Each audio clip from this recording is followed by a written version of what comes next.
ದ್ವಿತೀಯ ಪಿಯುಸಿ ಪರೀಕ್ಷೆಯಲ್ಲಿ ಫೇಲ್ ಆದವರಿಗೆ ಸರ್ಕಾರ ಮರುಪರೀಕ್ಷೆ ಬರೆಯೋದಕ್ಕೆ ಅನುವು ಮಾಡಿಕೊಟ್ಟಿದೆ. 3 ಬಾರಿ ಮರುಪರೀಕ್ಷೆಗಳನ್ನು ನಡೆಸಲಾಗುತ್ತೆ. ಆದ್ರೆ ಈ 3ನೇ ಬಾರಿ ಪರೀಕ್ಷೆ ಬಂದ್ರೆ ಅಲ್ಲೊಂದು ಸಮಸ್ಯೆ ಉದ್ಭವಿಸಿದೆ. ಏನದು ಸಮಸ್ಯೆ ನೋಡಿ.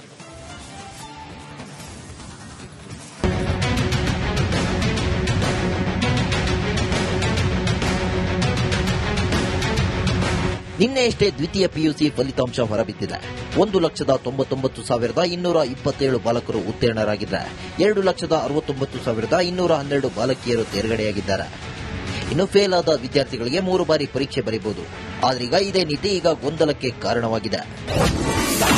ಟ್ರಿಪಲ್ ಎಕ್ಸಾಮ್ ತಂದ ಟ್ರಬಲ್, ಶಿಕ್ಷಣ ಇಲಾಖೆಯಿಂದ ಎಡವಟ್ಟು.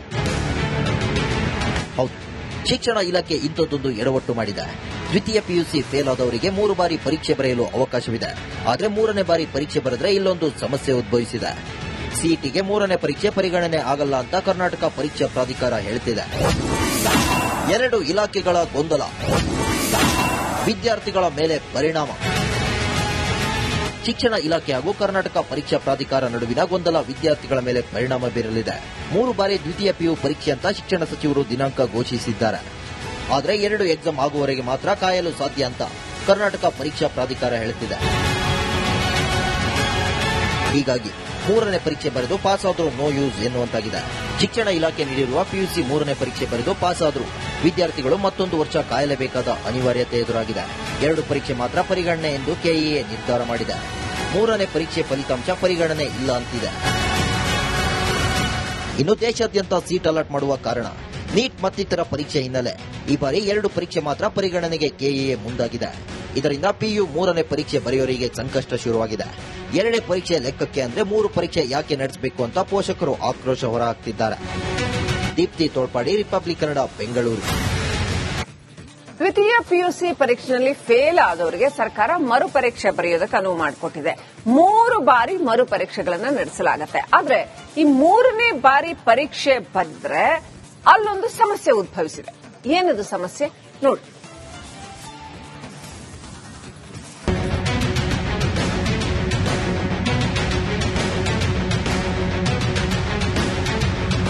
ನಿನ್ನೆಯಷ್ಟೇ ದ್ವಿತೀಯ ಪಿಯುಸಿ ಫಲಿತಾಂಶ ಹೊರಬಿದ್ದಿದೆ. 1,99,227 ಬಾಲಕರು ಉತ್ತೀರ್ಣರಾಗಿದ್ದಾರೆ. 2,69,212 ಬಾಲಕಿಯರು ತೇರ್ಗಡೆಯಾಗಿದ್ದಾರೆ. ಇನ್ನು ಫೇಲ್ ಆದ ವಿದ್ಯಾರ್ಥಿಗಳಿಗೆ 3 ಬಾರಿ ಪರೀಕ್ಷೆ ಬರೆಯಬಹುದು. ಆದ್ರೀಗ ಇದೇ ನೀತಿ ಈಗ ಗೊಂದಲಕ್ಕೆ ಕಾರಣವಾಗಿದೆ. ಟ್ರಿಪಲ್ ಎಕ್ಸಾಮ್ ತಂದ ಟ್ರಬಲ್, ಶಿಕ್ಷಣ ಇಲಾಖೆಯಿಂದ ಎಡವಟ್ಟು. ಹೌದು, ಶಿಕ್ಷಣ ಇಲಾಖೆ ಇಂಥದ್ದೊಂದು ಎಡವಟ್ಟು ಮಾಡಿದೆ. ದ್ವಿತೀಯ ಪಿಯುಸಿ ಫೇಲ್ ಆದವರಿಗೆ 3 ಬಾರಿ ಪರೀಕ್ಷೆ ಬರೆಯಲು ಅವಕಾಶವಿದೆ. ಆದರೆ 3ನೇ ಬಾರಿ ಪರೀಕ್ಷೆ ಬರೆದ್ರೆ ಇಲ್ಲೊಂದು ಸಮಸ್ಯೆ ಉದ್ಭವಿಸಿದೆ. ಸಿಇಟಿಗೆ 3ನೇ ಪರೀಕ್ಷೆ ಪರಿಗಣನೆ ಆಗಲ್ಲ ಅಂತ ಕರ್ನಾಟಕ ಪರೀಕ್ಷಾ ಪ್ರಾಧಿಕಾರ ಹೇಳುತ್ತಿದೆ. 2 ಇಲಾಖೆಗಳ ಗೊಂದಲ, ವಿದ್ಯಾರ್ಥಿಗಳ ಮೇಲೆ ಪರಿಣಾಮ. ಶಿಕ್ಷಣ ಇಲಾಖೆ ಹಾಗೂ ಕರ್ನಾಟಕ ಪರೀಕ್ಷಾ ಪ್ರಾಧಿಕಾರ ನಡುವಿನ ಗೊಂದಲ ವಿದ್ಯಾರ್ಥಿಗಳ ಮೇಲೆ ಪರಿಣಾಮ ಬೀರಲಿದೆ. 3 ಬಾರಿ ದ್ವಿತೀಯ ಪಿಯು ಪರೀಕ್ಷೆ ಅಂತ ಶಿಕ್ಷಣ ಸಚಿವರು ದಿನಾಂಕ ಘೋಷಿಸಿದ್ದಾರೆ. ಆದರೆ 2 ಎಕ್ಸಾಮ್ ಆಗುವವರೆಗೆ ಮಾತ್ರ ಕಾಯಲು ಸಾಧ್ಯ ಅಂತ ಕರ್ನಾಟಕ ಪರೀಕ್ಷಾ ಪ್ರಾಧಿಕಾರ ಹೇಳುತ್ತಿದೆ. ಹೀಗಾಗಿ 3ನೇ ಪರೀಕ್ಷೆ ಬರೆದು ಪಾಸ್ ಆದರೂ ನೋ ಯೂಸ್ ಎನ್ನುವಂತಾಗಿದೆ. ಶಿಕ್ಷಣ ಇಲಾಖೆ ನೀಡಿರುವ ಪಿಯುಸಿ 3ನೇ ಪರೀಕ್ಷೆ ಬರೆದು ಪಾಸ್ ಆದರೂ ವಿದ್ಯಾರ್ಥಿಗಳು ಮತ್ತೊಂದು ವರ್ಷ ಕಾಯಲೇಬೇಕಾದ ಅನಿವಾರ್ಯತೆ ಎದುರಾಗಿದೆ. 2 ಪರೀಕ್ಷೆ ಮಾತ್ರ ಪರಿಗಣನೆ ಎಂದು ಕೆಇಎ ನಿರ್ಧಾರ ಮಾಡಿದೆ. 3ನೇ ಪರೀಕ್ಷೆ ಫಲಿತಾಂಶ ಪರಿಗಣನೆ ಇಲ್ಲ ಅಂತಿದೆ. ಇನ್ನು ದೇಶಾದ್ಯಂತ ಸೀಟ್ ಅಲಾಟ್ ಮಾಡುವ ಕಾರಣ ನೀಟ್ ಮತ್ತಿತರ ಪರೀಕ್ಷೆ ಹಿನ್ನೆಲೆ ಈ ಬಾರಿ 2 ಪರೀಕ್ಷೆ ಮಾತ್ರ ಪರಿಗಣನೆಗೆ ಕೆಇಎ ಮುಂದಾಗಿದೆ. ಇದರಿಂದ ಪಿಯು 3ನೇ ಪರೀಕ್ಷೆ ಬರೆಯೋರಿಗೆ ಸಂಕಷ್ಟ ಶುರುವಾಗಿದೆ. 2ನೇ ಪರೀಕ್ಷೆ ಲೆಕ್ಕಕ್ಕೆ ಅಂದ್ರೆ 3 ಪರೀಕ್ಷೆ ಯಾಕೆ ನಡೆಸಬೇಕು ಅಂತ ಪೋಷಕರು ಆಕ್ರೋಶ ಹೊರಹಾಕ್ತಿದ್ದಾರೆ. ದೀಪ್ತಿ ತೋಳ್ಪಾಡಿ, ರಿಪಬ್ಲಿಕ್ ಕನ್ನಡ, ಬೆಂಗಳೂರು. ದ್ವಿತೀಯ ಪಿಯುಸಿ ಪರೀಕ್ಷೆಯಲ್ಲಿ ಫೇಲ್ ಆದವರಿಗೆ ಸರ್ಕಾರ ಮರುಪರೀಕ್ಷೆ ಬರೆಯೋದಕ್ಕೆ ಅನುವು ಮಾಡಿಕೊಟ್ಟಿದೆ. 3 ಬಾರಿ ಮರುಪರೀಕ್ಷೆಗಳನ್ನು ನಡೆಸಲಾಗುತ್ತೆ. ಆದ್ರೆ ಈ 3ನೇ ಬಾರಿ ಪರೀಕ್ಷೆ ಬಂದ್ರೆ ಅಲ್ಲೊಂದು ಸಮಸ್ಯೆ ಉದ್ಭವಿಸಿದೆ. ಏನದು ಸಮಸ್ಯೆ ನೋಡಿ.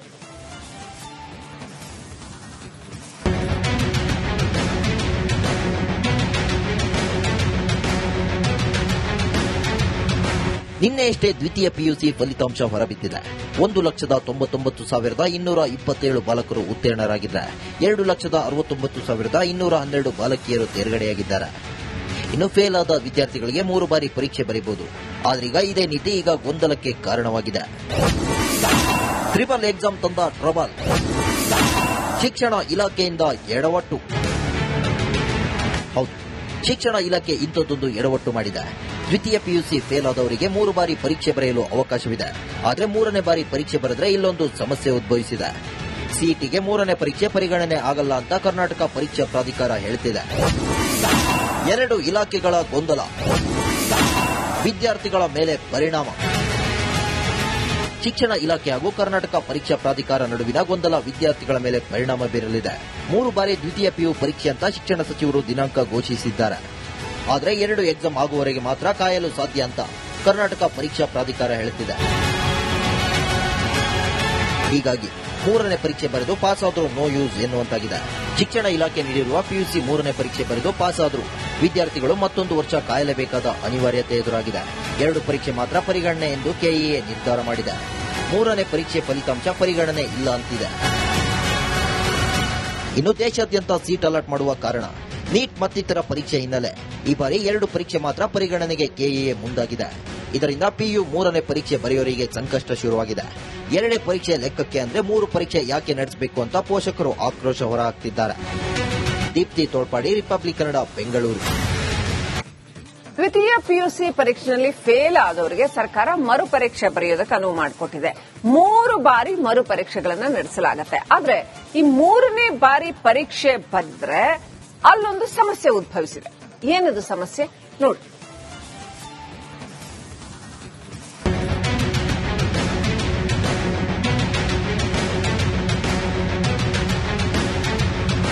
ನಿನ್ನೆಯಷ್ಟೇ ದ್ವಿತೀಯ ಪಿಯುಸಿ ಫಲಿತಾಂಶ ಹೊರಬಿದ್ದಿದೆ.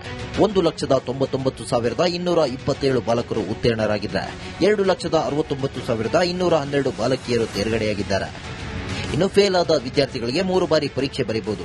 ಆದ್ರೀಗ ಇದೇ ನೀತಿ ಈಗ ಗೊಂದಲಕ್ಕೆ ಕಾರಣವಾಗಿದೆ. ಟ್ರಿಪಲ್ ಎಕ್ಸಾಮ್ ತಂದ ಟ್ರಬಲ್, ಶಿಕ್ಷಣ ಇಲಾಖೆಯಿಂದ ಎಡವಟ್ಟು. ಹೌದು, ಶಿಕ್ಷಣ ಇಲಾಖೆ ಇಂಥದ್ದೊಂದು ಎಡವಟ್ಟು ಮಾಡಿದೆ.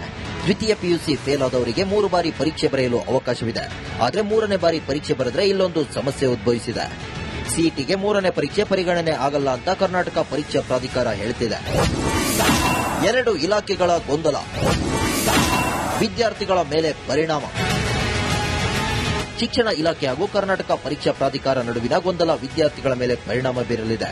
3 ಬಾರಿ ದ್ವಿತೀಯ ಪಿಯು ಪರೀಕ್ಷೆ ಅಂತ ಶಿಕ್ಷಣ ಸಚಿವರು ದಿನಾಂಕ ಘೋಷಿಸಿದ್ದಾರೆ.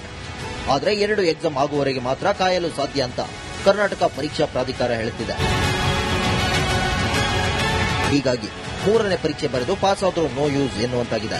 ಶಿಕ್ಷಣ ಇಲಾಖೆ ನೀಡಿರುವ ಪಿಯುಸಿ 3ನೇ ಪರೀಕ್ಷೆ ಬರೆದು ಪಾಸ್ ಆದರೂ ವಿದ್ಯಾರ್ಥಿಗಳು ಮತ್ತೊಂದು ವರ್ಷ ಕಾಯಲೇಬೇಕಾದ ಅನಿವಾರ್ಯತೆ ಎದುರಾಗಿದೆ. 2 ಪರೀಕ್ಷೆ ಮಾತ್ರ ಪರಿಗಣನೆ ಎಂದು ಕೆಇಎ ನಿರ್ಧಾರ ಮಾಡಿದೆ. 3ನೇ ಪರೀಕ್ಷೆ ಫಲಿತಾಂಶ ಪರಿಗಣನೆ ಇಲ್ಲ ಅಂತಿದೆ. ಇನ್ನು ದೇಶಾದ್ಯಂತ ಸೀಟ್ ಅಲಾಟ್ ಮಾಡುವ ಕಾರಣ ನೀಟ್ ಮತ್ತಿತರ ಪರೀಕ್ಷೆ ಹಿನ್ನೆಲೆ ಈ ಬಾರಿ 2 ಪರೀಕ್ಷೆ ಮಾತ್ರ ಪರಿಗಣನೆಗೆ ಕೆಇಎ ಮುಂದಾಗಿದೆ. ಇದರಿಂದ ಪಿಯು 3ನೇ ಪರೀಕ್ಷೆ ಬರೆಯೋರಿಗೆ ಸಂಕಷ್ಟ ಶುರುವಾಗಿದೆ. 2ನೇ ಪರೀಕ್ಷೆ ಲೆಕ್ಕಕ್ಕೆ ಅಂದ್ರೆ 3 ಪರೀಕ್ಷೆ ಯಾಕೆ ನಡೆಸಬೇಕು ಅಂತ ಪೋಷಕರು ಆಕ್ರೋಶ ಹೊರಹಾಕ್ತಿದ್ದಾರೆ. ದೀಪ್ತಿ ತೋಳ್ಪಾಡಿ, ರಿಪಬ್ಲಿಕ್ ಕನ್ನಡ, ಬೆಂಗಳೂರು.